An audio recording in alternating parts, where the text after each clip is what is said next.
Hello everyone, please tell me. Which city are you listening from? What time is it there? It was one of those days when the world felt like it was moving in slow motion. The kind where nothing seemed urgent, but everything felt off. The clouds hung heavy in the sky, casting a gray hue over the city, and the air felt thicker than usual. I had spent the afternoon in the coffee shop down the street, nursing a lukewarm cup of tea, scrolling mindlessly through my phone. I wasn't in a rush to go anywhere, but something was pulling at me, some unknown force nudging me to take a walk. I left the coffee shop and wandered down a few blocks, taking in the familiar streets, the old buildings with their weathered bricks, the trees lining the sidewalks, and the distant hum of the city trying to continue on despite the overcast skies. It was a quiet afternoon, and for a moment I felt like I was the only one awake in the world. I turned onto a side street I had never noticed before, tucked between two towering buildings. The houses here were older, their facades faded and worn, but there was something oddly comforting about them. The windows were dark, and the gardens in front of the houses were overgrown, as if no one had tended to them in years. The street seemed deserted, but I didn't mind. It felt peaceful in a way, like time had slowed down just for me. I walked further down the street, my shoes tapping softly against the pavement. I had no destination in mind, just the desire to see what was around the next corner. And then I saw it. A house at the end of the street. It wasn't particularly large, but it had an old-world charm to it. The windows were big and arched, and the front door was painted a deep shade of green, with a brass knocker shaped like a lion's head. It looked like something out of a storybook, a house that had been here for centuries, untouched by time.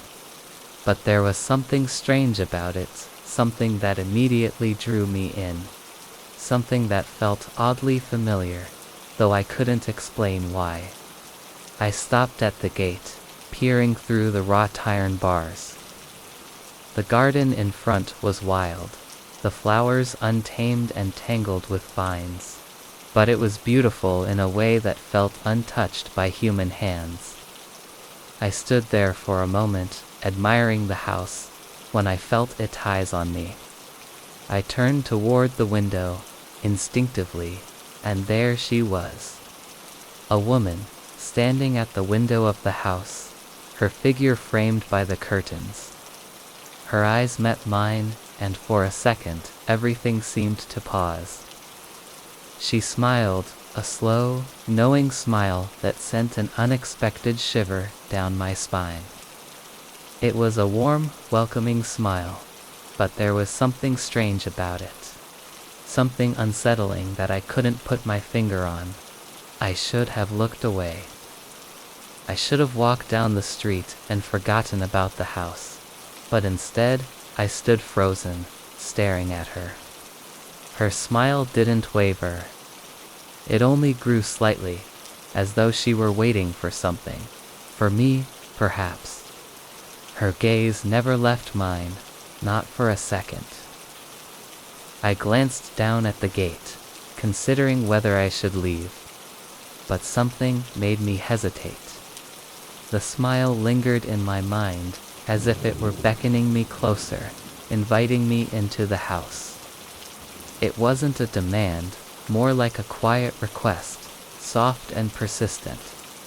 I pushed open the gate, feeling an odd pull in my chest, something I couldn't ignore. My feet moved before I could think, and I found myself walking up the path to the front door. As I approached, I glanced up again, my heart pounding in my chest, half expecting her to be gone. But no, she was still there, still smiling, her eyes fixed on me, She didn't move, and yet, it felt as if she were watching my every step. I reached for the doorbell, but before I could press it, the door creaked open slightly, as though it had been waiting for me. I stepped inside, unsure of what to expect. The house felt oddly familiar, like I had been here before, though I had never seen it in my life.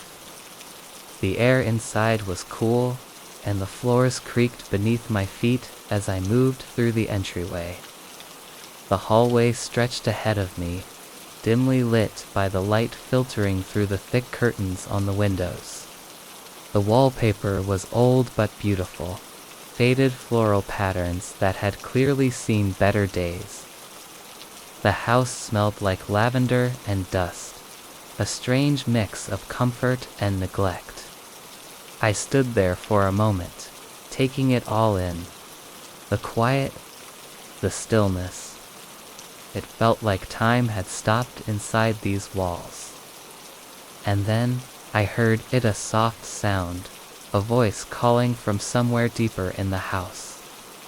It was faint, like a whisper carried on the wind, but it was clear enough for me to make out the words, "Come inside." I froze, my heart skipping a beat. The voice was soft and inviting, but it felt like it came from everywhere and nowhere at once. It was as if the house itself were speaking to me. I turned back toward the door, ready to leave, but when I looked out the window, I saw it again, her smile. But this time, it was different. She was no longer standing in the window. No, this time, she was in the window, standing right there, her face just inches from the glass, her eyes locked onto mine. The smile was gone, replaced by a look of recognition. Her eyes were wide now, almost pleading, as though she were trying to tell me something urgent, something I couldn't understand. And then it hit me, the woman in the window wasn't a stranger. She was me. I staggered back, my breath coming faster now. My reflection. It was my face, my expression, but it wasn't me. The woman in the window was me, but older, her features more tired, her eyes darker, haunted. I didn't know how, but I knew it was me. It felt like I was looking into a version of myself from another time, another life. The house around me seemed to close in, the walls shifting as if they were alive, breathing. The whisper grew louder, more insistent. "Come inside, you know the way."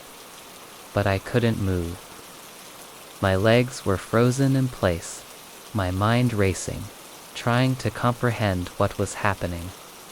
I couldn't tear my eyes away from the window, from her.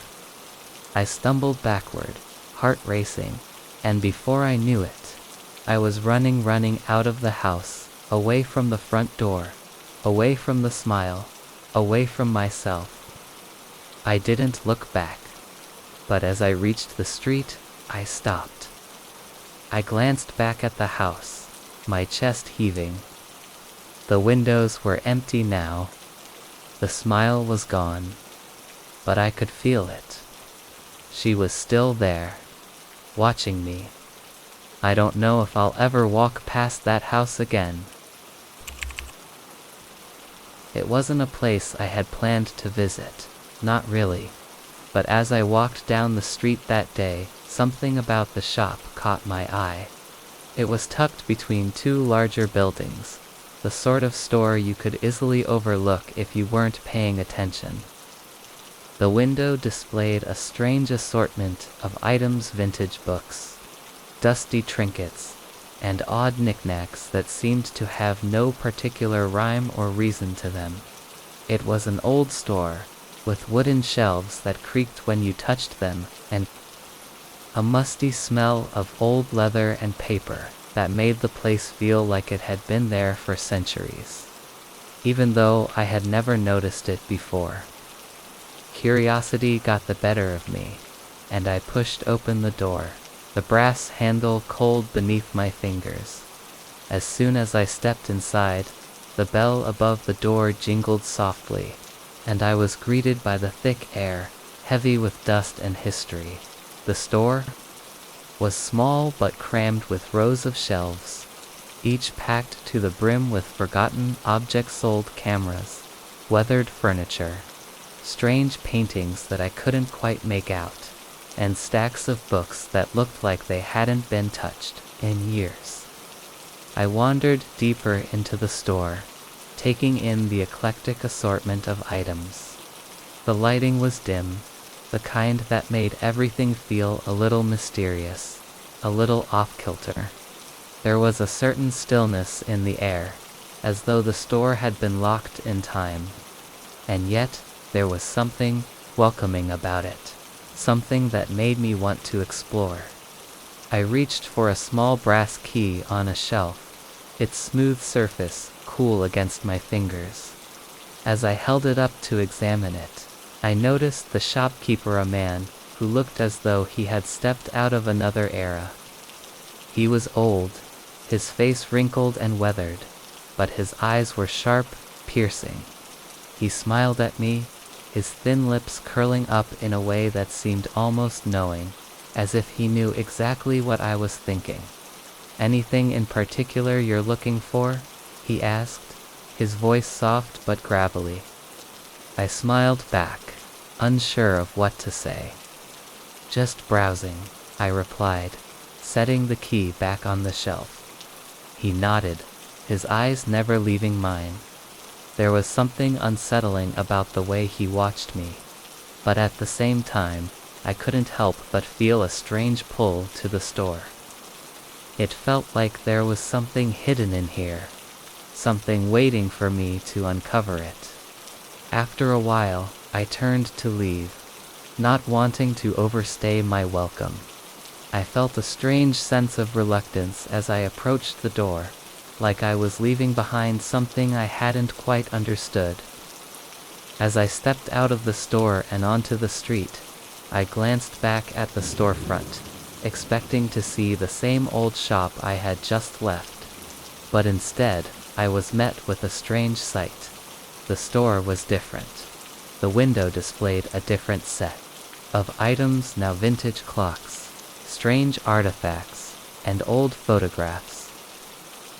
The door frame had changed too, the wood now darker and more worn, the bell above the door quieter.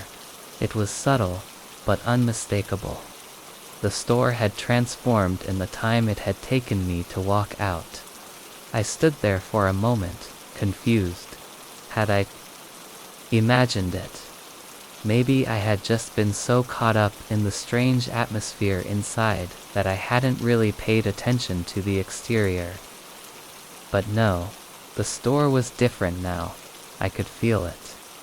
I hesitated, but then curiosity got the better of me once again. I stepped back inside, the bell jingling as I pushed the door open. The air inside had the same musty smell, the same dim lighting, but now it felt even more unfamiliar. The items on the shelves had changed. Where I had once seen dusty trinkets, now there were antique tools, vintage clothing, and unfamiliar books.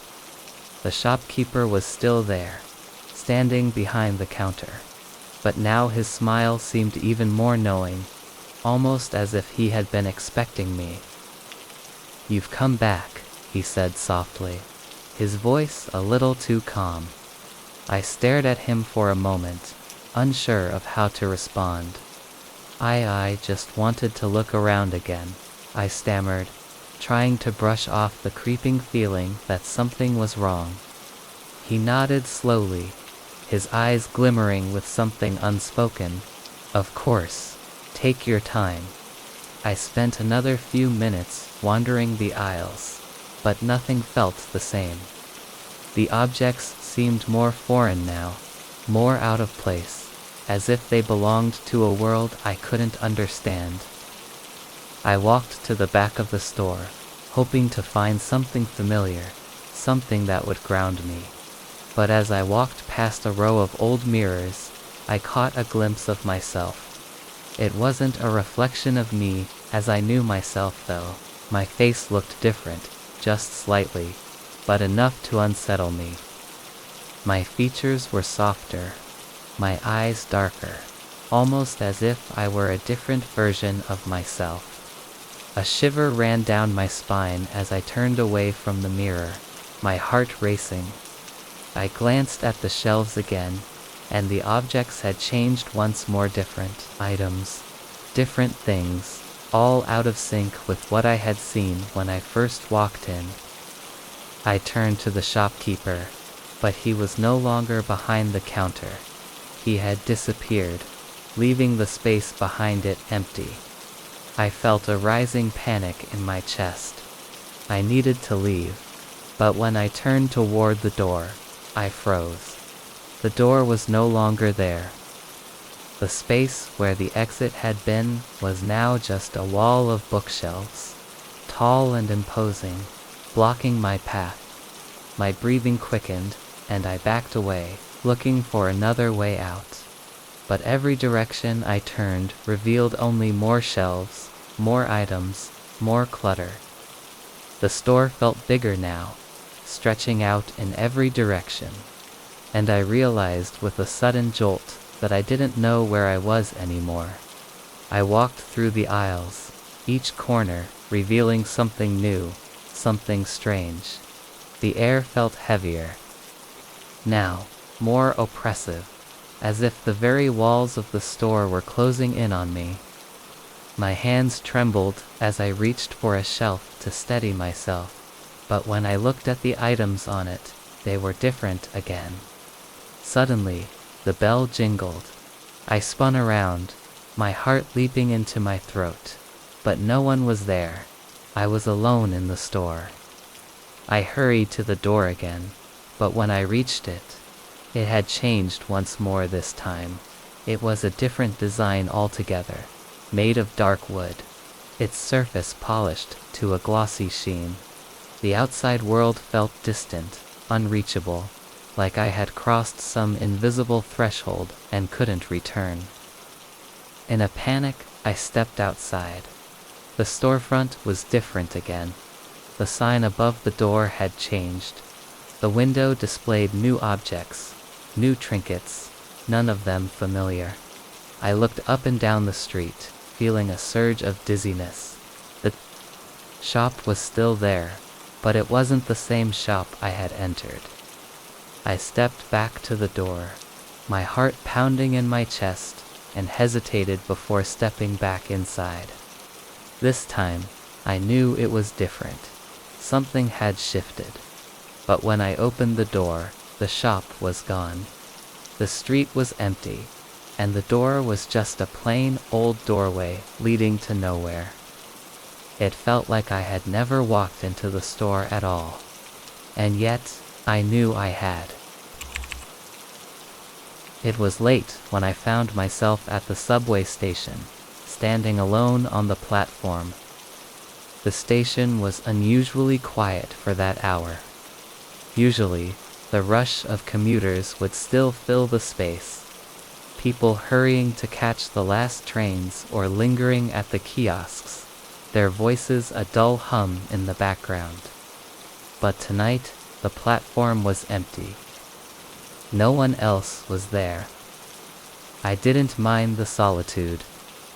It had been a long, exhausting day, and the quiet of the station seemed to match my mood. I pulled out my phone and glanced at it for a moment, checking the time. It was just past midnight.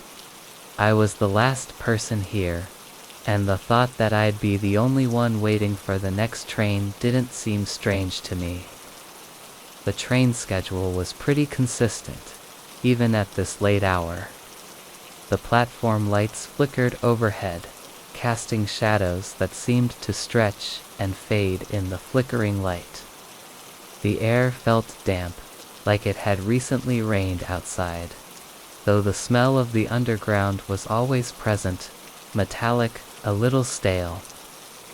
I shifted on my feet, trying to relax. I'd been walking all day, and I was eager to get home. I heard the soft hum of distant train wheels on the tracks, but there was no train in sight. I looked down the tunnel, expecting to see the headlights of the approaching subway, but nothing appeared. Only darkness stretched ahead of me. I glanced at the station's signs. The trains should have been running. I checked the clock again, but the time hadn't changed. Odd. Maybe the train was delayed. But even so, the emptiness around me felt wrong. The station should have been filled with life, with the usual hum of people coming and going. But there was nothing. Not even a single soul. As I stood there, feeling the strange weight of isolation pressing in, I heard it a voice. It came from the overhead speakers, that familiar crackle of the public address system. "Next train, arriving in 2 minutes," the voice said. But then, the voice lingered. It wasn't the usual impersonal, mechanical announcement. This time, the voice seemed different. There was a hesitation, a pause that didn't belong. And then it spoke again, but this time, it said something that made my blood run cold.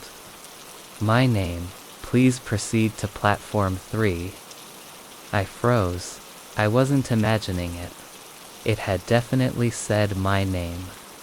It was unmistakable, clear as day. The voice hadn't even stuttered or hesitated when it spoke my name. It was as if it had been expecting me, calling me, even though I was the only one in the station. I looked around, scanning the empty platform, my heart starting to race. My breath quickened. No one was there. Not a single person. The lights buzzed softly overhead, but there was no sign of anyone in sight. A strange, unsettling thought crept into my mind. What if this wasn't a normal announcement? What if something was wrong? The silence that followed the announcement felt heavy. It pressed in on me, making the air thick and suffocating. I looked at the signs again. The train was still nowhere in sight, but the voice had spoken so clearly. My name. I felt a cold shiver run down my spine, but I couldn't move. It was as if I was rooted to the spot, my legs refusing to take me anywhere. "My name. Please proceed to platform 3, the voice repeated. This time, there was a strange, unnatural edge to it. It wasn't just an announcement anymore. It was a command. I took a hesitant step toward the edge of the platform, my heart pounding loudly in my chest. Every fiber of my being screamed at me to turn around, to leave, to run back up the stairs, and never look back. But my feet didn't listen. I didn't know why. Maybe it was curiosity, maybe some strange sense of compulsion. But I found myself walking toward the direction of the platform the voice had mentioned. The further I walked, the heavier the air seemed to get. I couldn't shake the feeling that something was wrong, that I was walking toward something I wasn't supposed to see. My steps echoed in the cavernous station, but there was no other sound, no other footsteps, no other voices.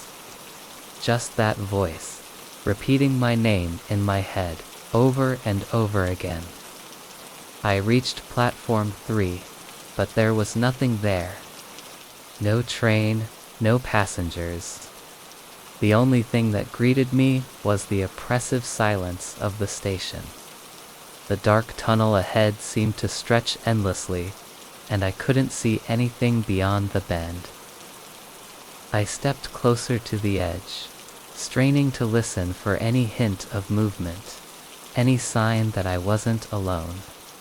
And then, the announcement came again.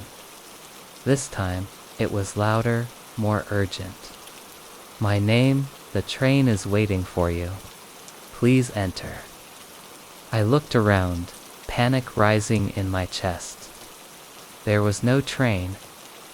There was nothing waiting for me, no doors to open, no lights to signal the arrival of anything. The station was still empty. I turned to leave, my feet finally obeying, but as I walked back toward the main platform, I froze. The voice came again, cutting through the silence, echoing off the walls. "My name, the train is waiting for you. Don't turn back." My heart skipped a beat. The voice had shifted, its tone almost pleading now, and I could feel the hairs on the back of my neck standing on end. I knew something was horribly wrong. I didn't belong here. I wasn't supposed to be here. I forced myself to keep moving, my pace quickening as I approached the stairs. The whole station seemed to be closing in around me, the walls pressing tighter with every step I took. The dim light flickered in the ceiling, casting strange, distorted shadows across the floor. My footsteps were louder now, reverberating in the stillness of the station, and I could hear the faint sound of the train in the distance. But no train was coming. There was nothing in sight, no headlights, no noise other than the eerie, persistent hum of the speakers. When I reached the stairs and stepped out onto the street level, I turned one last time to look at the subway entrance.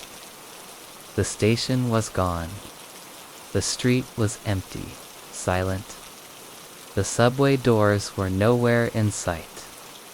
Only the dim glow of the streetlights remained, casting long shadows that stretched into the dark. I never went back to that station. It started as an ordinary evening, the kind where the world outside fades into the backdrop of soft streetlights and distant conversations. I had just gotten home after a long day at work, tired but not exhausted, ready to unwind in the comfort of my apartment. The apartment was quiet, the usual hum of the city muted by the rain that had begun to fall softly outside. I kicked off my shoes by the door, dropped my bag onto the couch, and went to the kitchen to make a cup of tea. I'd lived in this apartment for a few months now, and I had grown used to its little quirks, the creaks in the floorboards, the way the light flickered just a little in the hallway at night, the faint smell of old wood that clung to the walls. It wasn't anything extravagant, but it was mine. Or, at least, I thought it was. As I walked past the hallway mirror, something caught my eye movement. I paused, glancing at the reflection of the hallway, half expecting to see my own figure moving in the corner of the glass. But instead, I saw him. A man. He was standing still, facing the mirror, just beyond my own reflection. He wasn't doing anything particular, just standing there, staring back at me. At first, I thought I had been seeing things, a trick of the light, or my tired eyes playing a prank. But when I took a step closer to the mirror, I realized I wasn't imagining it. The man was still there, perfectly still, standing just beyond the glass. He wasn't tall, but not short either. His face was obscured by the shadows, though I could see his dark, messy hair and the silhouette of his features. Just enough to tell that he wasn't someone I recognized. I froze, a chill running down my spine. This wasn't possible. There shouldn't have been anyone there. I was alone. I blinked, trying to make sense of what I was seeing, It didn't make sense. The reflection was mine, of course, but his figure stood behind me, as if he was in the room with me, yet not in the room with me. He didn't move, didn't even blink. It was as if he were waiting for something. Or perhaps someone. A strange sense of dread crept over me, the hairs on the back of my neck standing up. My mind raced, trying to find a reasonable explanation. Maybe the reflection was off. Maybe there was something in the hallway, something that had created the illusion of a figure standing behind me. I turned around quickly, but there was nothing there. The hallway was empty. No one, just the dim light from the living room spilling into the hall. But when I looked back at the mirror, the man was still there. His face, now clearer, was expressionless. There was no emotion in his gaze, no hint of recognition. He wasn't smiling. He wasn't angry. He just was. His eyes were locked on me, but not in a way that felt familiar. It was as though he was holding my reflection. I couldn't understand it. How could he be in the mirror, but not in the hallway? How was this possible? I had to be imagining it. I was tired. I needed to sit down, clear my head. So I stepped away from the mirror, trying to shake the feeling, but even as I walked across the room, I could feel him still there. I could feel his eyes unblinking, staring back at me through the glass. I sat down on the couch, breathing heavily. I glanced toward the hallway, but the reflection was still there, unmoving. I was frozen, as if I were afraid to look again. I tried to turn my attention away, focusing on the television or the cup of tea I had made, but I couldn't. My eyes kept drifting back to that mirror, to him. I had to know. With a deep breath, I stood up again, my legs feeling weak beneath me as I slowly walked back toward the hallway. This time, I didn't hesitate. I stepped in front of the mirror, determined to face whatever it was. The man stood exactly where he had been, still and unmoving. I looked directly into his eyes, and then, for the first time, I saw it. He wasn't holding my reflection. He was my reflection. It took me a moment to process it, my heart pounding in my chest. The man in the mirror wasn't just standing there, he was me. But it wasn't. I could see the subtle differences, the way his face was drawn tighter, more angular, like a version of myself from a different life, or a different time. The look in his eyes, it wasn't mine. It was colder, emptier, like he knew something I didn't, something that I wasn't meant to see. I staggered back, my breath catching in my throat. This couldn't be happening. It wasn't possible. I raised my hand, and the reflection followed suit, just as it always had. But then, I noticed something even more unsettling. The reflection's hand wasn't exactly like mine. The movement was wrong. It was too smooth, too deliberate. The hand in the mirror didn't have the same small tremor mine did. It felt controlled, as though it wasn't really mine at all. I blinked again, and when I looked back at the mirror, the man myself was closer. Too close. His face was now mere inches from the glass, and I could see the detail in his eyes. He wasn't just watching me. He was waiting. I could feel the pressure of his gaze, like he was trying to communicate something to me through the reflection. But what was he trying to tell me? My pulse quickened as I stepped back, my breath shallow. And then, to my horror, the reflection in the mirror smiled. It wasn't a normal smile. It was wide, almost unnaturally wide, stretching at the edges of his face. And that was when I realized he wasn't me. He was something else, something in disguise, something that had taken my form. I stumbled backward, my legs giving way as I collapsed onto the floor. My mind was racing, the room spinning around me. I had to get away from the mirror, from the reflection. I had to leave, but when I turned to run, I realized something else. The hallway was no longer where it had been. The walls were closing in, the apartment stretching in ways I didn't understand, as though the whole space had shifted while I wasn't looking. I turned back to the mirror, my heart racing, but the reflection, he was gone. But the smile remained. It lingered on the glass, in the corner of the mirror, in the edges of my vision, where I couldn't escape it. I couldn't escape him. It was late, later than I had planned to be out, but I had been caught up in a conversation at the cafe, and time had slipped away unnoticed. The streets were quieter now, the soft hum of the city softened by the cool, damp night air. The world outside had that quiet, muted feeling, the way it feels just before everything goes completely still. I turned the corner and saw the building ahead of me. It wasn't far from the cafe, just a few steps down the block.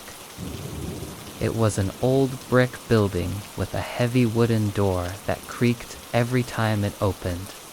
I had passed it countless times before, never thinking much of it. It was just one of those places that blended into the background of the city. But tonight, for some reason, I felt drawn to it. Maybe it was the quiet of the night, or maybe it was just the fact that I had nowhere else to be, but the thought of stepping inside felt oddly comforting. I pushed open the door, the faint scent of old wood and dust rising to meet me as I entered. The building was dimly lit, with the soft glow of overhead lamps casting long shadows across the hallway. The air was thick with the smell of something I couldn't quite place. It wasn't unpleasant, but it wasn't familiar either. It was like the combination of old books, damp earth, and something I couldn't quite name, something faintly sweet and almost herbal, but also foreign. I paused in the doorway, my eyes adjusting to the dim light. The hallway stretched out in front of me, lined with heavy wooden doors and the faint sound of distant footsteps echoing in the background. It was strange. The building didn't look like anything special from the outside, but now that I was inside, I noticed how the space felt different.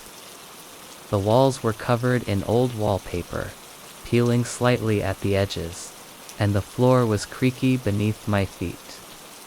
There was something timeless about it, as if this place hadn't changed in decades, or maybe even longer. But as I stepped further into the hallway, the smell became more pronounced, and I couldn't shake the feeling that I had been here before. I didn't recognize the building, but the air, it felt too familiar, like a place I had visited in some forgotten memory, or a place I had known in another life. My chest tightened, a knot of unease forming at the base of my throat. I walked down the hallway, my footsteps echoing in the silence. The smell was overwhelming now, clinging to the air, and as I moved past the closed doors, I noticed something strange. Each door, each room, seemed to have its own distinct scent. One smelled faintly of smoke and leather. another of old fabric and dust, another of something sweeter, like lavender or jasmine. It was like the building had absorbed the essence of its past, its history woven into the very walls and air. But it wasn't just the smell that was unsettling. It was the way the place felt. It was too quiet, too still. I couldn't hear any voices or any movement, just the soft creak of the floorboards beneath my feet.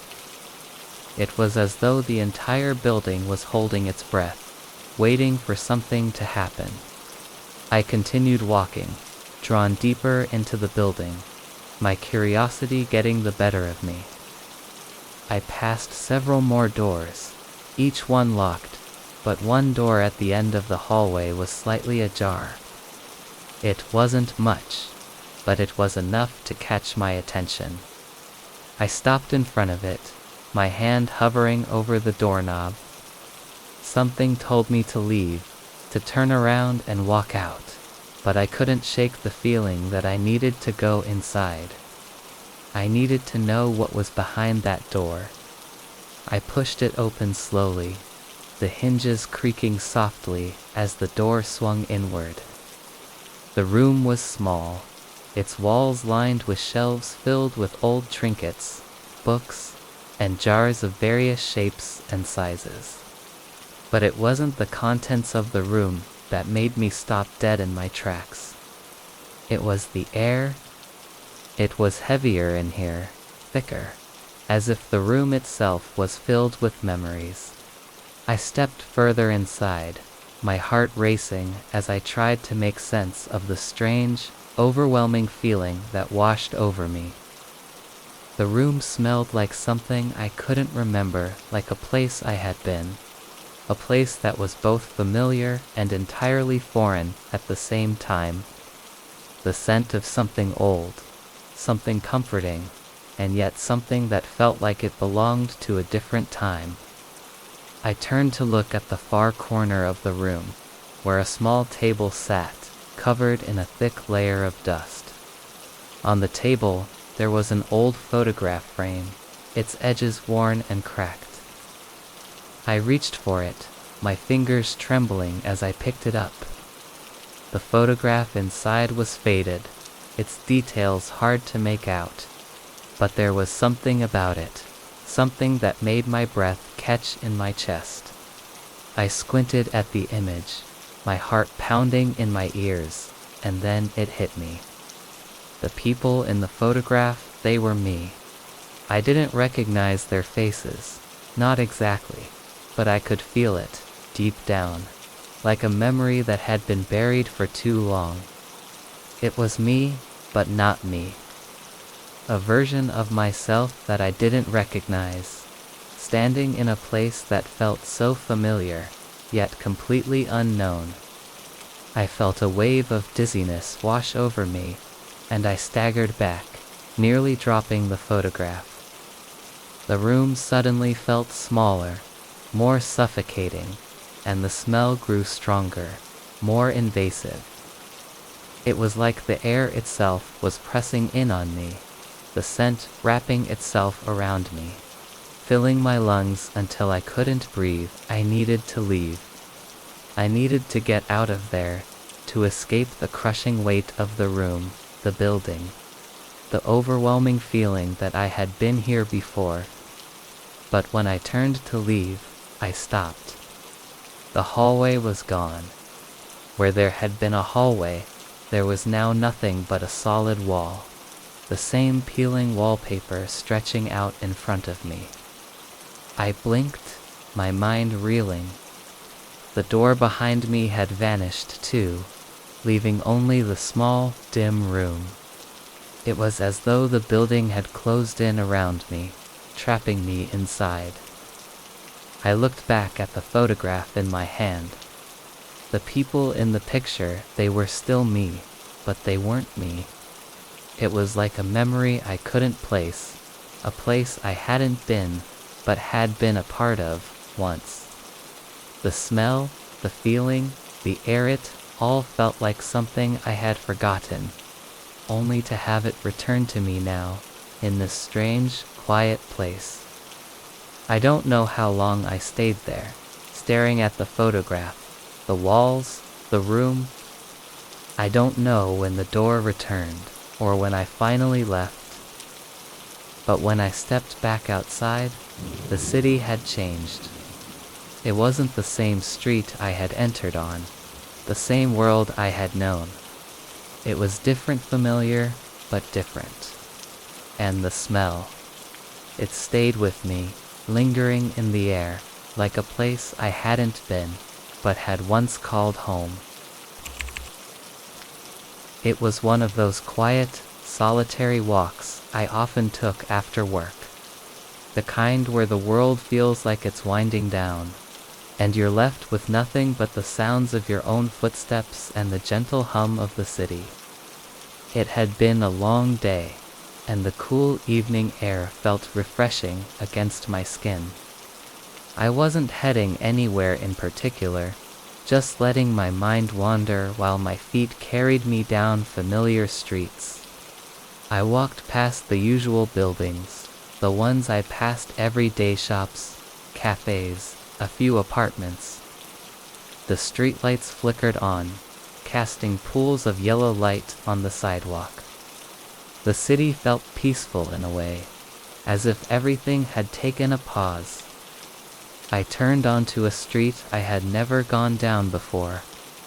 I didn't know why. Maybe it was the way the light hit the corner, or the way the road seemed to call to me, but I found myself turning without even thinking about it.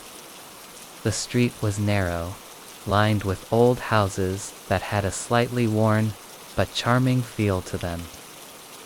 The pavement under my feet was uneven, with small cracks that had grown over time, and the air smelled faintly of damp earth and forgotten places. As I walked further down, the street seemed to narrow even more, the buildings on either side leaning in a little, as if they were closing in on me. It felt odd, but I shrugged it off. It was just an unfamiliar street, that was all. Still, there was something about it that felt strange.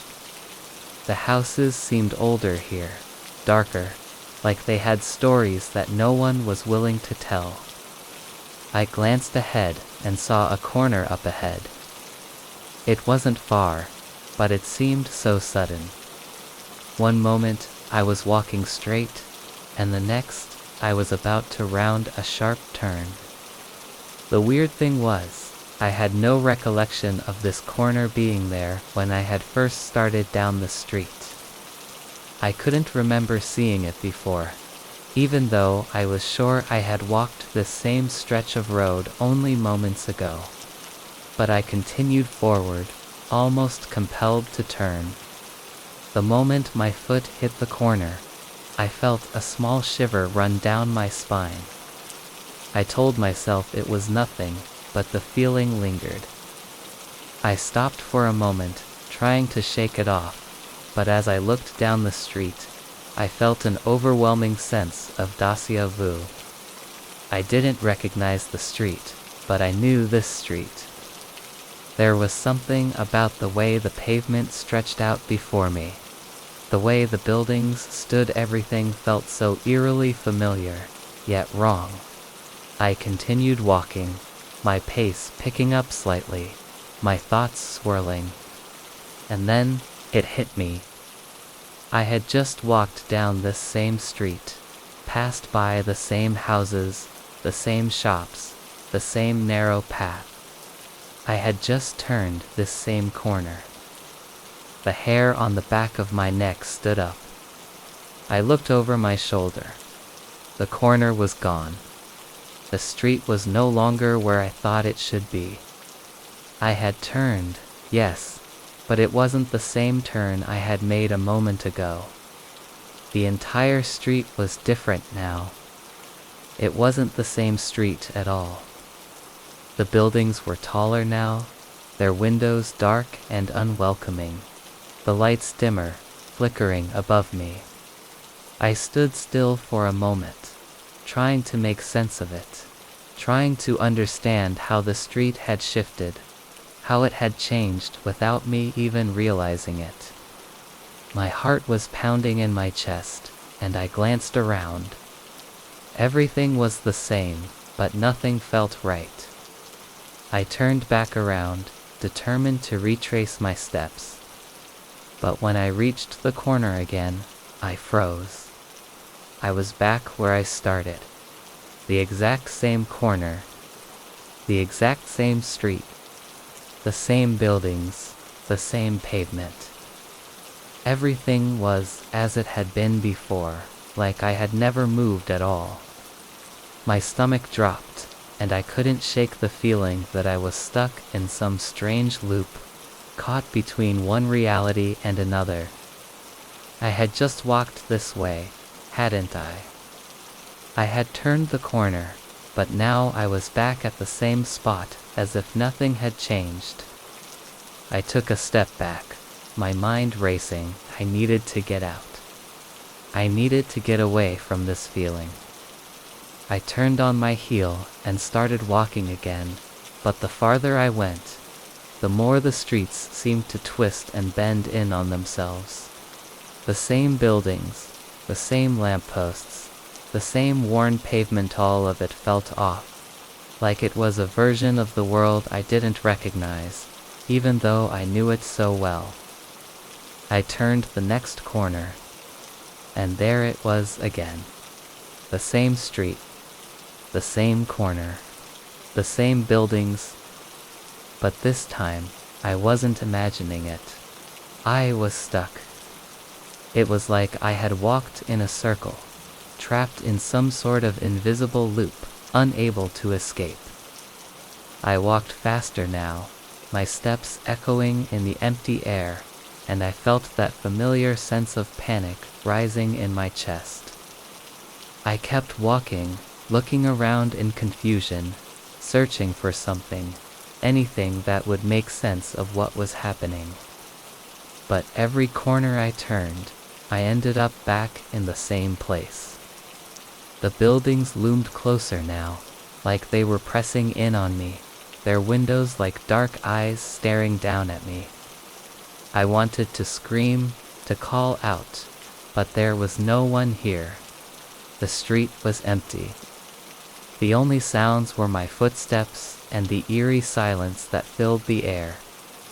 And then, just as I thought I couldn't take it any longer, I turned another corner, and for the briefest of moments, I saw something in the distance, a figure standing at the far end of the street.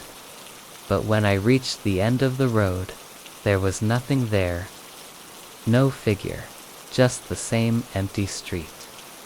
I turned around, looking over my shoulder once more. The corner was still there, but this time I didn't turn. I just kept walking, and with every step I felt the walls of the city closing in on me, pulling me back to where I had already been. And I knew, deep down, that no matter how many times I turned, no matter how many corners I tried to escape, I would always find myself back where I started. It was one of those late evenings when the city feels like it's holding its breath, waiting for something to happen. The streets were quieter than usual, and the world seemed wrapped in a soft, damp haze from the light rain that had fallen earlier. The sky was a deep shade of purple, the remnants of twilight fading away, leaving only the distant glow of streetlights and the flickering of neon signs. I had just left work, and the streets were eerily empty. It wasn't unusual for it to be quiet at this hour, but tonight it felt different. There was a weight in the air, a heaviness, like the city itself was holding on to something it wasn't ready to share. My steps echoed off the pavement as I walked, the soft sound of my shoes against the wet concrete the only noise breaking the silence. I wasn't in any particular rush, just making my way home. I approached the intersection ahead. Normally, there would be cars zipping by, people hurrying to get to wherever they were going. But tonight, the street was empty, save for me. It felt strange, but I shrugged it off. People must have been home already, or maybe it was just the time of night when everyone disappeared into their apartments, leaving the streets to themselves. The traffic lights at the intersection ahead caught my attention as I approached. They were green when I first glanced up, but by the time I reached the curb, they had changed. The light had turned red, but there were no cars. No one was waiting for the light to change. No one was crossing the street. Just me, standing there alone on the corner. I paused for a moment, the strange stillness settling in around me. The red light seemed out of place without the usual rhythm of traffic, without the usual urgency that always accompanied a red light. It wasn't that the red light itself was unusual. Traffic lights changed all the time, but something about it felt wrong.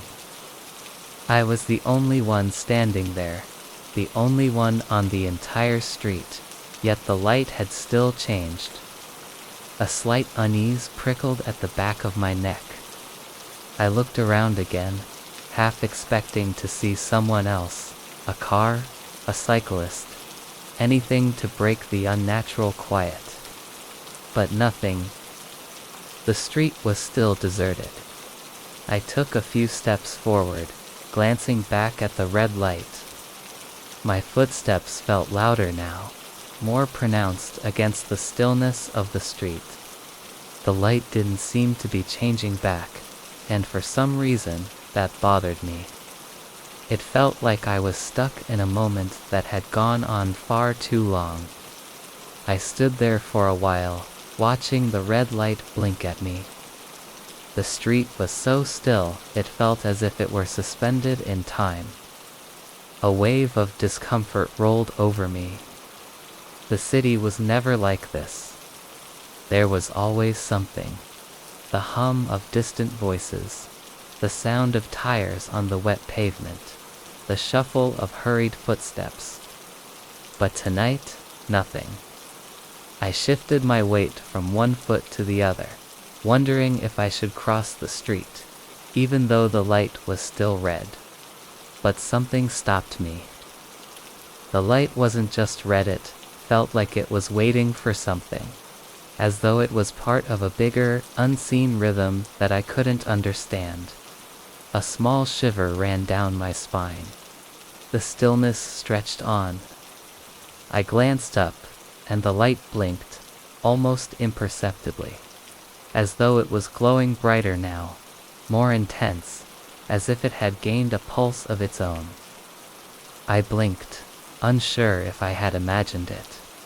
But no, it was still there, the red light glaring back at me, casting a strange, harsh glow on the otherwise dark street. My feet felt heavy, like I couldn't quite move, as if I was glued to the spot. I turned to look around again, half expecting to see someone else, anyone else. But the street was as empty as it had been when I first arrived. It was impossible. The city wasn't supposed to be this quiet, especially at this hour. The silence was overwhelming, pressing in on me from all sides. The streetlights flickered above me, the dim yellow glow washing over the still, wet pavement. I shook my head, trying to clear the odd thoughts from my mind. It was just the loneliness of the night playing tricks on me. I had been walking for too long, that's all. I needed to keep moving. Maybe the quiet had gotten to me more than I realized. I took a deep breath, stepped forward, and started walking across the street, my eyes still fixed on the red light. But as soon as my foot hit the pavement, the light changed again. It flickered, shifting from red to green, like it had been waiting for me to move. I froze in place, my heart racing. For a brief moment, I thought about going back to the curb, about waiting for the light to change again, to see if it would stay green this time. But something in the back of my mind told me not to. Something told me to keep moving, to get off the street. I picked up my pace, moving across the intersection, my legs moving faster than usual. I didn't look back, even though I could feel the red light burning in my peripheral vision. By the time I reached the other side, I glanced over my shoulder. The street was still empty, but the light at the intersection, it was red again. It shouldn't have been. It didn't make sense, but it was. The light was red. No cars, no people. Just me and the glowing red light, blinking back at me like it was waiting for something, waiting for me. It had been one of those days, the kind where everything feels just a little too heavy, a little too close. I had been walking around the city for hours, lost in my thoughts, trying to escape whatever it was that had been weighing me down. The rain had finally stopped, leaving the streets wet and slick, the faint smell of damp pavement hanging in the air. I didn't have a particular destination in mind, just wanted to put one foot in front of the other, let the world move around me without engaging. I turned onto a narrow side street I had walked down countless times before. It wasn't much of a street, just a forgotten little alleyway tucked between two old brick buildings.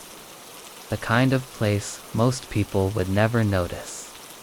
I wasn't sure what drew me down it that day, but there I was, stepping into the quiet, the world of the city fading behind me. The alley was dim, with only the faint glow of streetlights flickering at either end. There were no cars, no sounds of footsteps, just the quiet hum of the city echoing in the distance. I walked slowly, my footsteps muffled by the wet ground beneath me. The walls of the alley loomed on either side, high and close, like they were pressing in on me, narrowing the space with each step. But I didn't think much of it at first. The world had always felt a little too small, a little too confined, but that day, the sensation felt more pronounced. As I moved further down the alley, I couldn't shake the feeling that the walls were getting closer. At first, it was subtle, just a tightening of space, a shift in perspective. But then, the closer I got to the far end, the more apparent it became. The alley, which had always seemed spacious enough, was now closing in around me, like the buildings on either side were slowly leaning toward each other. I stopped walking, a knot forming in my stomach. I glanced up at the buildings, their old brick facades staring back at me, cracked windows dark and uninviting. The walls didn't seem to be moving, not physically, but the space between them felt smaller. The alley wasn't just tight, was oppressive. My breath quickened, and I found myself taking a step back, almost instinctively. But I didn't want to be like that. I didn't want to be afraid. I had walked this alley before, countless times, and I knew it wasn't anything special. It was just a part of the city, an insignificant corner of the world. I forced myself to keep walking, telling myself it was nothing. But with every step, it felt like the walls were closing in just a little more. The air felt thicker, harder to breathe. It was as though the alley had grown taller, the space shrinking around me. The dark corners seemed darker now, shadows lingering where they shouldn't. I couldn't shake the feeling that I wasn't alone, that something was watching me from the edges of the darkness. I stopped again. The alley was too tight now, too suffocating. My heart was racing, and my pulse thrummed in my ears. I turned to look behind me, half expecting to see something or someone standing there, but there was nothing. Just the same empty space I had come from. The alley stretched back in the other direction, as ordinary and still as it had been when I entered it.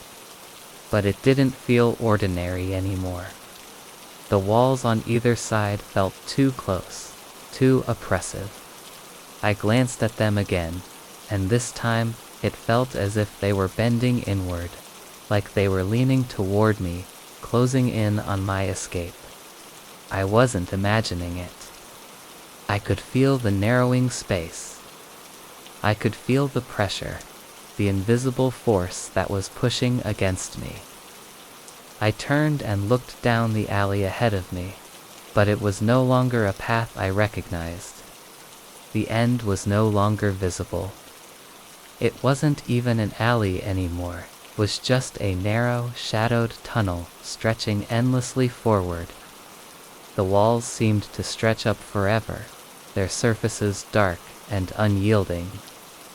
I felt a shiver run through me, a sudden panic rising in my chest. I couldn't remember how far I had walked. How long had I been in this alley? I wanted to leave. I needed to leave. But the alley had become a maze, a labyrinth I couldn't navigate. The space was shrinking, my steps becoming more hesitant, my breath coming faster. I reached for my phone in my pocket, desperate for something familiar, something to remind me of where I was. I had to call someone, anyone. But as I pulled it out, I realized the screen was cracked, the display flickering in and out of focus. It wouldn't turn on. The panic bubbled up, clawing at my throat. I started walking again, faster now, but the walls continued to close in, the space constricting around me. The shadows seemed to creep closer, dark figures forming at the edges of my vision. I could feel them, watching me.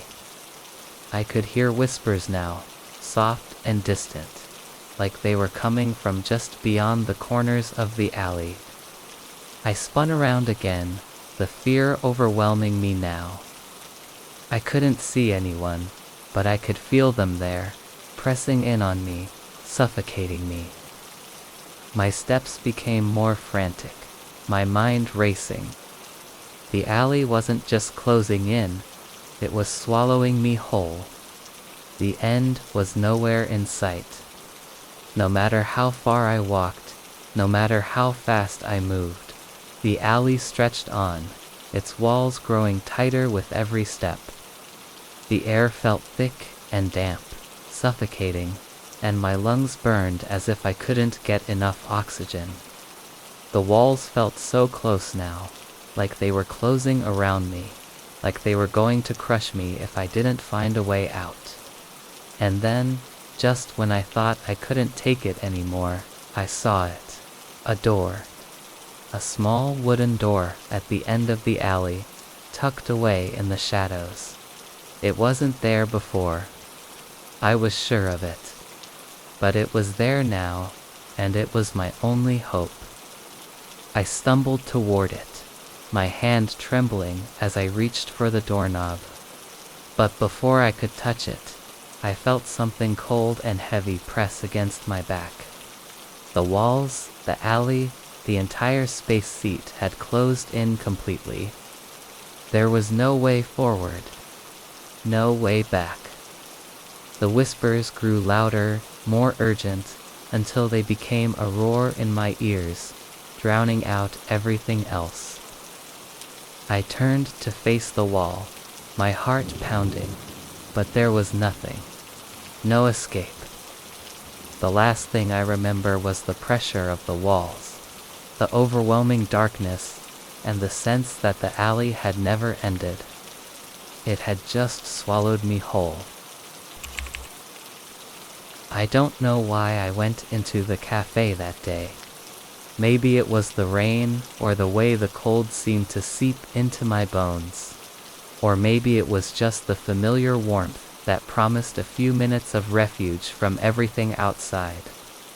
I had been walking around aimlessly, trying to clear my mind, when I passed by the small cafe on the corner. It wasn't anything special. It was tucked between two tall buildings, one of those little places you might overlook if you weren't paying attention. But that day, something about it caught my eye. I stepped inside, shaking off the chill of the rain and the weight of the world. The air inside was warm and smelled of freshly brewed coffee and pastries. The low hum of conversation filled the space, and the sound of clinking cups and saucers created a rhythm that almost made it feel like time had slowed down. I walked to the counter and ordered a cappuccino, my usual choice, and sat at one of the small tables near the window, hoping to watch the rain for a while, just to gather my thoughts. It was quiet in here, peaceful, the kind of place where you could get lost in your own mind and forget everything for a few moments. I settled into my seat, my eyes tracing the droplets of water running down the glass, and I felt the tension in my shoulders start to ease. The world outside seemed so distant, so far away from this tiny, dimly lit cafe. But the longer I sat there, the more out of place I felt. At first, it was subtle. A few people, seated at tables near me, would glance up from their conversations, their eyes lingering just a little too long, as if they were studying me. I tried to ignore it, telling myself I was being paranoid. People look at each other in cafes, it's normal. But then it happened against someone else staring at me. Not just a quick glance, but a gaze that felt more deliberate, more purposeful. I shifted uncomfortably in my chair, trying to focus on the rain outside, but the feeling wouldn't go away. There were people talking, laughing, but their voices felt muffled, as if they were coming from somewhere distant. All I could hear clearly was the rhythmic tapping of my fingers against the edge of my cup. I took a sip of my coffee, trying to calm my nerves, but when I set the cup down, I noticed something that made my skin prickle. The table across from me was occupied now. I hadn't seen anyone sit there, but there they were, a man and a woman, sitting side by side. Their eyes were locked on me, their gazes intense, unblinking. It wasn't the kind of look you give a stranger, not even the kind of look you give someone you know. It was familiar. I felt like they were waiting for something, watching me, not with curiosity, but with expectation. I could feel the heat rising in my chest, a tightness in my throat. My breath quickened as I shifted my gaze to the woman. Her face was soft, almost too soft, like a perfect mask of calm.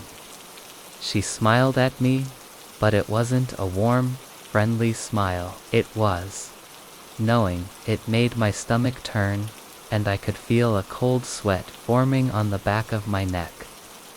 I wanted to get up, to leave, but my legs felt heavy. I looked at the man, hoping for some kind of relief, some sort of escape from the unsettling tension in the air.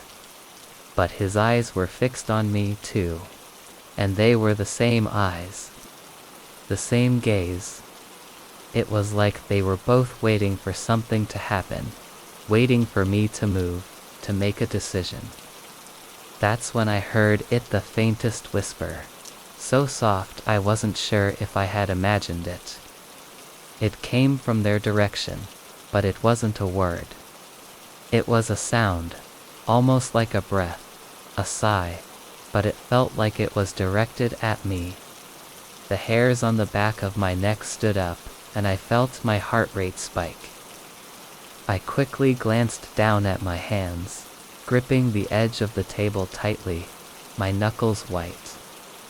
I could hear the muffled sounds of the cafe around me, the clinking of silverware, the murmur of voices, but it all felt so distant, as if I were trapped in a bubble, cut off from the rest of the world. I looked back up, and that's when everything froze. The man and woman were still staring at me, but now their faces were too close. I hadn't seen them move, hadn't heard a thing, but they were standing right in front of me now, so close I could feel their breath on my face. Their eyes locked onto mine, and I couldn't look away. I wanted to say something, anything, but I couldn't. It was like my body had forgotten how to move. I was paralyzed by their gaze, trapped in the weight of their attention. And then, the woman reached out, slowly, deliberately, and placed her hand on my cheek. My breath caught in my throat as her fingers brushed my skin. It felt cold, but not in the way the air felt cold. It was a deep, chilling cold, like something that had been buried for too long, waiting to come to the surface. Her touch lingered, and I could feel her fingers press lightly against my face, as if she were holding it in place. I tried to pull away, but my body didn't respond. I couldn't move. It was like her hand had rooted me to the spot, and all I could do was stare into her eyes. There was something wrong about the way she touched me. It wasn't comforting, or even intimate. It was possessive. And then, in a whisper, I heard the man's voice. It wasn't loud, but it felt like it was inside my head, echoing in the silence that had enveloped the cafe. "You're not supposed to look away," he said. The words froze me. My breath became shallow, and my mind raced. I couldn't understand. What did he mean? The woman's hand remained on my face, her fingers now pressing down, and I could feel something wet on my skin, something that wasn't just cold, but sticky. I couldn't bring myself to look, but the pressure against my face grew, and I could hear the faintest sound, like a soft, wet squelch. The cafe around me began to blur, the other patrons fading into the background as if they were fading away entirely. The room felt smaller, the air thicker, and I was trapped in their presence, unable to move, unable to escape. My heartbeat was the only thing I could hear now, pounding in my chest, drowning out everything else. And then, as if some unspoken agreement had been reached, the woman pulled her hand away. I gasped for air, my chest heaving, and when I looked down, I saw it. My reflection in the glossy surface of the table, but it wasn't my face. It was a different face. The same eyes, the same expression, but wrong, distorted. I jerked away from the table, my body finally obeying, and I bolted for the door. I didn't care about the coffee, the cafe, or the strange couple anymore. All I wanted was to leave, to escape from the suffocating weight of their eyes, the feeling of their hands still on my skin. But when I reached the door, I stopped. The reflection in the glass didn't match what was outside. I could still see their faces, their eyes, staring at me through the reflection, even though the cafe was now empty. They were still holding my face. It had been a long, exhausting week, and I was looking forward to the quiet solitude of my apartment. The rain was coming down steadily outside, tapping lightly against the window, and I was grateful for the soft, rhythmic sound that seemed to wash away the noise of the world. The apartment was dim, save for the warm light of a table lamp that cast soft shadows across the room. It was the kind of evening where you could just curl up with a book or a cup of tea and forget about everything outside. I sat down by the window, the glass cold against my fingertips as I stared out at the street below. It wasn't much of a view, just a quiet residential street lined with trees and old brick buildings. The occasional car would pass by, headlights gleaming in the rain, but otherwise, it was calm, still, peaceful. The kind of street where you could lose yourself in thought, watching the world go by without ever really being part of it. I had always enjoyed the view, though it never felt particularly special. Just a typical city street, the kind you could find in any neighborhood. But tonight, something was different. As I sat there, staring out at the street, I noticed something strange. The reflection in the window, it wasn't just my face, as I had expected. There was something else, something I hadn't seen before. The street, reflected in the window, looked different. It wasn't just the usual view of the wet pavement, the darkened houses, and the occasional flicker of a streetlight. No, in the reflection, the street appeared to be empty. No cars. No people. Nothing. Just the quiet, gray expanse of the road, stretching out into the distance. I blinked, rubbing my eyes as though I could clear away some sort of illusion.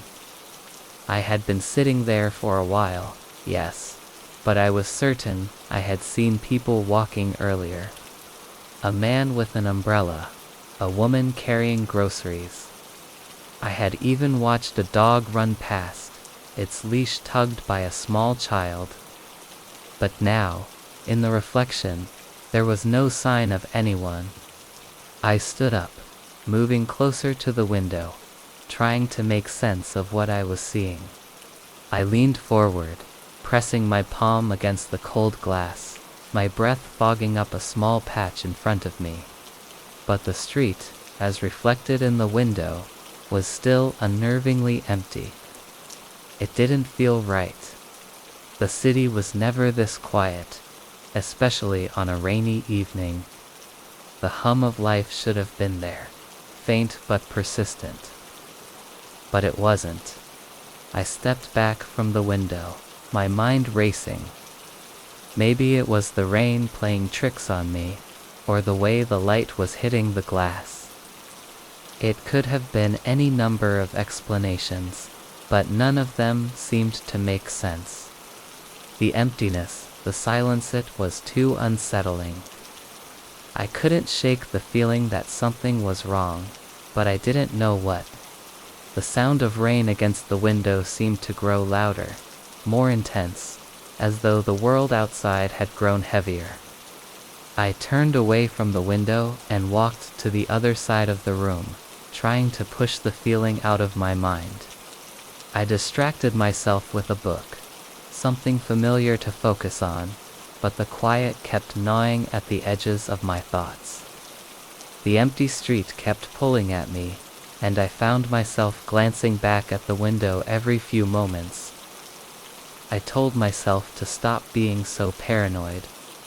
There was nothing out there. Nothing had changed. But when I looked again, I saw it. The reflection in the window had changed. The street still empty, and the reflection was now different. It was subtly wrong, as though the reflection didn't match the reality of what was outside. The road that I had seen earlier in the reflection was gone. The trees, too, were missing from the reflection, replaced with something else. Something I couldn't quite make out. The buildings were still there, but they looked off, slightly distorted, as though the reflection was showing a version of the street that wasn't entirely real. I felt my chest tighten as I stared at the window, my mind racing to explain it. This was impossible.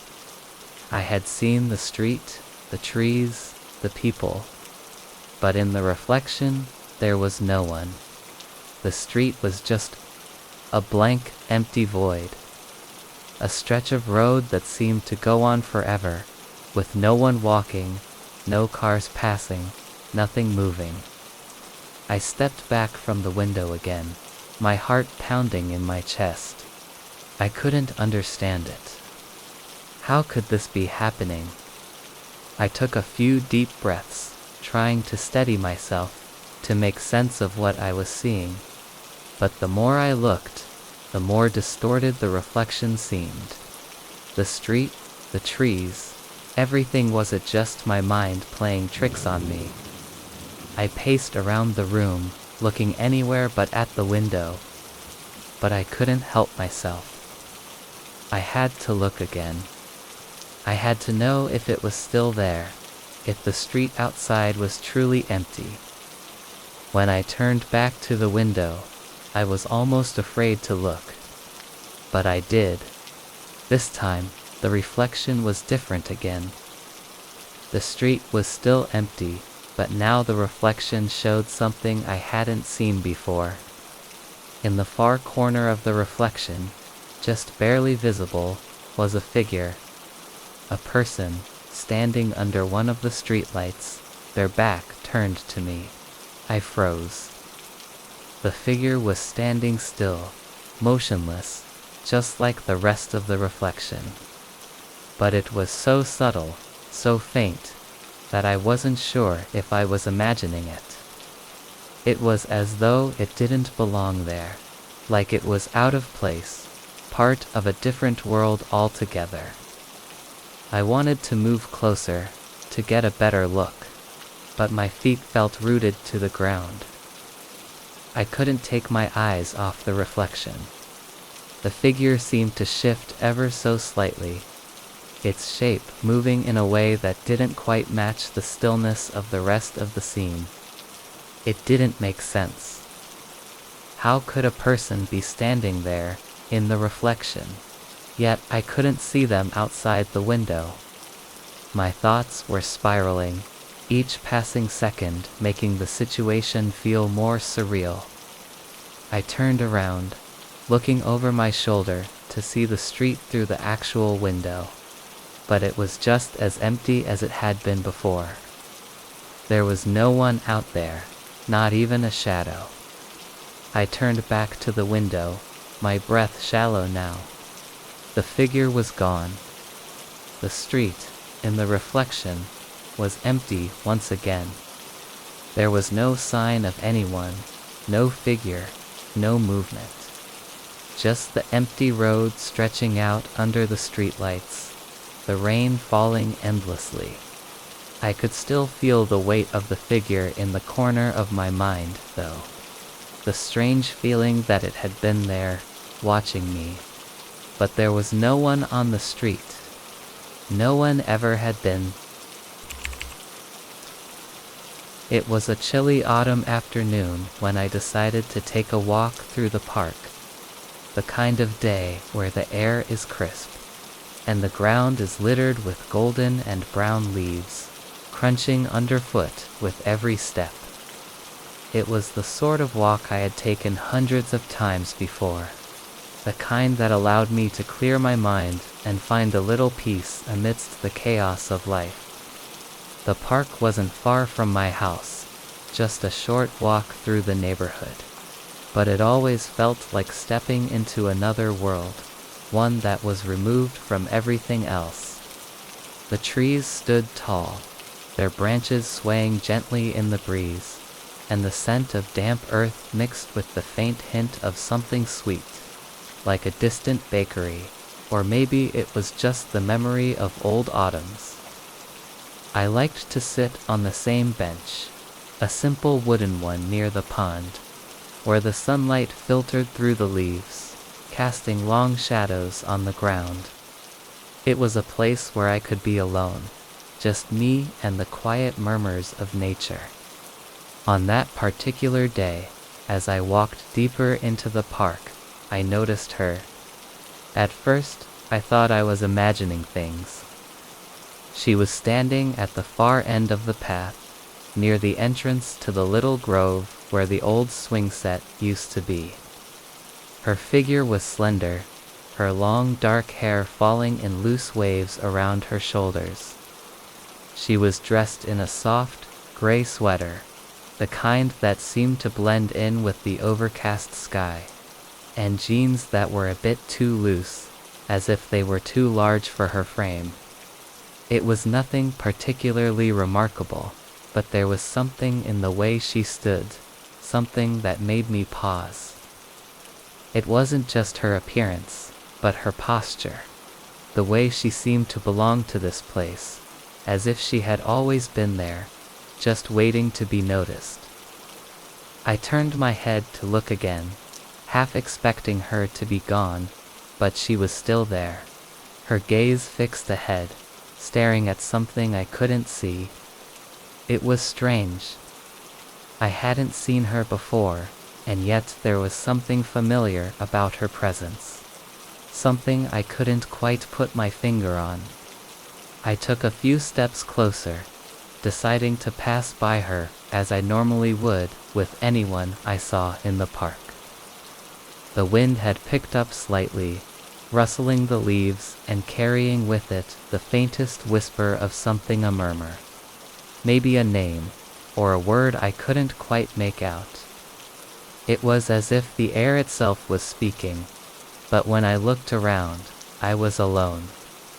There was no one else in the park, not that I could see. As I passed her, I glanced over. Her eyes were closed now, her face tilted upwards, as though she were waiting for the sun to break through the clouds. Her hands were loosely clasped together in front of her, resting gently on her stomach. I noticed a faint smile on her lips, though it was nothing overt, just a quiet sort of serenity. It wasn't the kind of smile you would see on someone who was lost in thought or deep in emotion. It was almost knowing, like she was aware of something that I wasn't, something hidden just beneath the surface of the world around us. For reasons I can't explain, I felt compelled to stop. I took a few steps back and stood there, unsure of whether to approach her or leave her to her peaceful solitude. But as I stood, the strangest thing happened. I blinked just for a second, and when I opened my eyes again, she was gone. Completely gone. There was no sign of her, no rustle of leaves, no sound of footsteps retreating. She was simply not there. The space where she had been standing was empty, as though she had never been there at all. I stood still for a moment, trying to make sense of what had just happened. Had I imagined her? It was possible. Sometimes, my mind would wander during my walks, and I'd see things that weren't really there. But I was certain. She had been there. I had seen her, standing so clearly in front of me. I glanced around the park, hoping to catch sight of her walking along a different path. But the park was still empty. The air felt colder now, and the faint hum of distant city sounds seemed farther away, muffled by the thickening fog. I walked to the bench by the pond, my mind racing with questions I couldn't answer. I tried to shake off the feeling of unease, but it clung to me like the damp chill of the air. It wasn't until I sat down on the bench and looked back down the path that I realized something even stranger. There, on the bench directly across from me, was a small, folded piece of paper. I didn't see anyone place it there, and I certainly hadn't noticed it before. My heart quickened as I picked up the paper, unfolding it with careful fingers. The handwriting on the inside was neat, almost delicate, and the words written there stopped me cold. Asterisk, asterisk, I'll be waiting for you. Always have been. Always will be. Asterisk, asterisk, the words felt like a weight on my chest, their meaning pressing down on me, suffocating me. Who had left this note? I didn't know anyone who would write such a thing. But what unsettled me more than the note itself was the fact that it seemed to echo the exact feeling I had experienced when I saw her, the sense that she had been waiting. Not just in that moment, but for far longer than I could comprehend. I glanced around the park once more, but now everything felt wrong. The trees seemed taller, the shadows deeper, and the fog thicker. I stood up, feeling the chill run down my spine, and began to walk back towards the park entrance, my footsteps quickening with every step. I needed to get out of there, away from the strange stillness, the lingering presence of something that wasn't quite right. As I reached the gate, I turned one last time, expecting to see the park behind me, just as I always had, familiar and unchanged. But when I looked back, I froze. The bench where I had sat was empty, and standing in front of it was the woman. She was facing away from me, her long hair now blowing in the wind, but she was standing in exactly the same spot I had seen her in earlier, only this time she wasn't smiling. Her shoulders were tense, her back stiff, and I couldn't shake the feeling that she was no longer waiting, but watching. I turned away and walked out of the park, not daring to look back again. But as I reached my front door, I could feel it. That presence. The weight of someone waiting for me. Always waiting. It started one evening when I was walking home from work. The rain was heavier than usual, a constant downpour that seemed to blot out everything else. I didn't mind the rain. It had a way of muting the world, making everything feel softer, quieter. The streets were deserted, save for the occasional car splashing through puddles or the odd pedestrian who hurried past, huddled beneath an umbrella. I remember thinking it was a good night for walking, a peaceful night. I took the same route I always did, down the same narrow street that curved through an old part of town. It was one of those streets that felt familiar, yet vaguely unsettling, as if it had been there longer than any memory could hold. The old brick buildings stood like silent sentinels on either side, their windows dark and opaque, never quite showing the life behind them. The streetlights cast pools of amber light, just enough to make the shadows stretch long and thin across the pavement. I liked it though. It had a history to it. But something felt off that night. As I passed the usual corner, I noticed the familiar shop, a tiny antique store that I had passed 1,000 times before. But tonight, something was different. The window display had changed. It was subtle at first, just a new set of old books stacked on the counter. But as I looked closer, the arrangement didn't seem right. The books were stacked in an odd order, their spines facing inward, almost as if they were hiding something. There was an unfamiliar heaviness to the scene. I paused for a moment, my mind trying to make sense of the strange sensation that had settled over me. I continued down the street, my steps slow and deliberate. The steady rhythm of my shoes against the wet pavement blending with the sound of the rain. The air felt colder, though it had been warm earlier in the evening. The wind had picked up, pushing droplets of rain sideways, and I pulled my coat tighter around me, as though the fabric might offer some protection from the unease creeping in. When I reached the end of the block, I did something I'd never done before. I turned around and started to walk back. I'm not sure why. Maybe I had forgotten something, or perhaps it was that strange pull of the street, as though it had somehow beckoned me.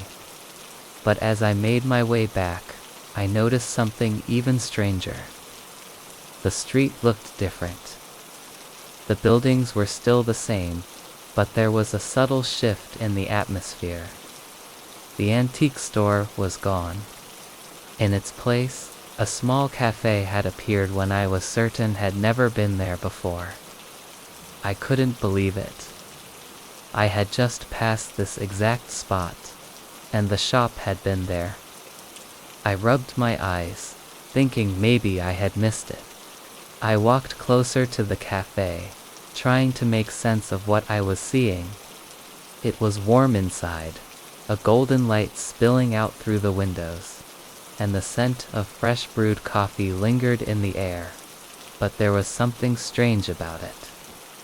The windows were darkened on the inside, no reflections, just the faint outline of figures sitting at tables.